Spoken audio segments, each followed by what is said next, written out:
Petite actualité concernant Warner. Warner qui a trouvé une nouvelle passion pour célébrer ses 100 ans. Embaucher des scénaristes, acteurs, réalisateurs, les faire bosser pendant des mois sur un film, entamer un tournage, post-prod, tout ça, puis annuler. Fini, poubelle.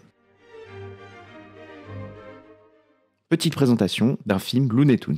Coyote versus Acme. Un avocat humain malchanceux accepte comme client le coyote, le vil coyote. Le personnage des Looney Tunes souhaite intenter un procès contre la société Acme pour ses produits défectueux. Ok, ce film n'allait pas être un chef-d'œuvre, mais ça donne envie. À travers l'histoire du cinéma, de nombreux films ont expérimenté le mélange entre animation et prise de vue réelle. J'ai personnellement été bercé avec les Looney Tunes Passe à l'action de Joe Dante. Je dirais que le plus difficile dans ce genre de film, c'est de trouver un terrain commun entre les enjeux des personnages animés et les enjeux des personnages en chair et en os. Le personnage du coyote a la fâcheuse tendance à échouer dans son plan. Ce type de personnage n'est pas isolé, nombreux sont les personnages en animation qu'on adore voir échouer. L'inverse serait assez tragique. Dans le cas de Coyote, son échec réside souvent dans le matériel qu'il utilise, un matériel de la société Acme. Je suis allé voir ce que signifie l'acronyme de Acme, ça se traduirait par Compagnie américaine fabriquant tout. C'est large, c'est vaste. C'est une entreprise récurrente dans le monde des Looney Tunes, ça fait des caméos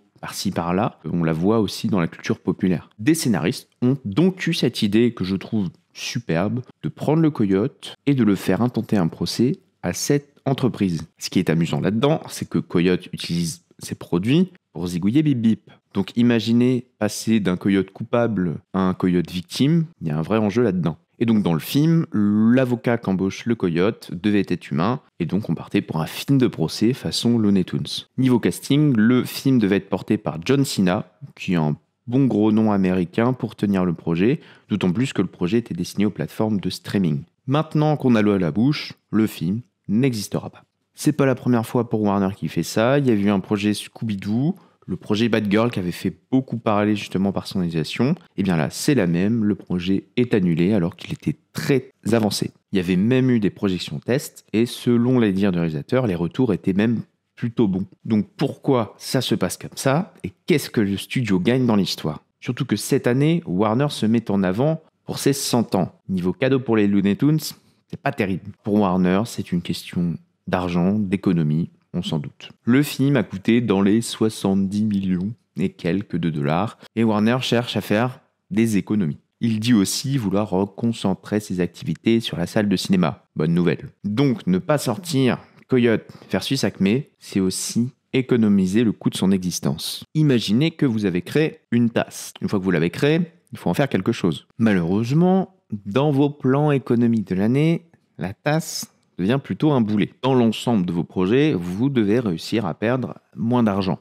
Donc cette tasse, qui est déjà fabriquée, vous la laissez ici, là, sur le bureau, être raide. Donc, dans le cadre de cet exemple, vous n'avez pas à l'envoyer au distributeur, vous n'avez pas à faire de colis, vous n'avez pas non plus les redevances pour l'État. Donc oui, vous avez perdu de l'argent, vous avez fabriqué la tasse, mais vous n'en perdrez pas plus si elle reste ici. Sur un projet à 70 millions, Coyote versus Acme ne sera qu'une perte de 40 millions. Il y a un côté un peu c'est pas sorcier, hein, avec la clarté en moins. Autant dire que si la machine à voyager dans le temps existait, Warner repartirait avant le projet et ne le ferait pas du tout, il s'économiserait 70 millions. Là, il sauve les meubles. Donc cette manœuvre est plutôt à voir à l'échelle du studio. Vous êtes dans le bureau de la compta, Mireille vous annonce que l'année sera rouge à cause d'une perte de 30 millions. Donc le boss de Warner il répond « Sortez pas le truc des Looney Tunes, ça va remettre un peu de clarté dans les chiffres ». Voilà un petit peu pourquoi certains projets tournés et même prêts à être sortis ne sortent finalement pas. C'est une question d'économie sur les taxes et sur les coûts qu'auront le film. Maintenant, sachez que le projet est tourné. Je serais étonné qu'ils mettent les rushs à la poubelle.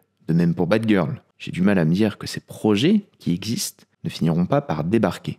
Je ne sais pas par quel moyen, mais si une trace demeure du film, on aura peut-être dans des décennies la sortie des sacrifiés de la Warner. Enfin, pour revenir sur ce projet annulé Coyote versus Acme, quel plus bel hommage pouvait rendre Warner à ce personnage iconique d'Eternal Loser.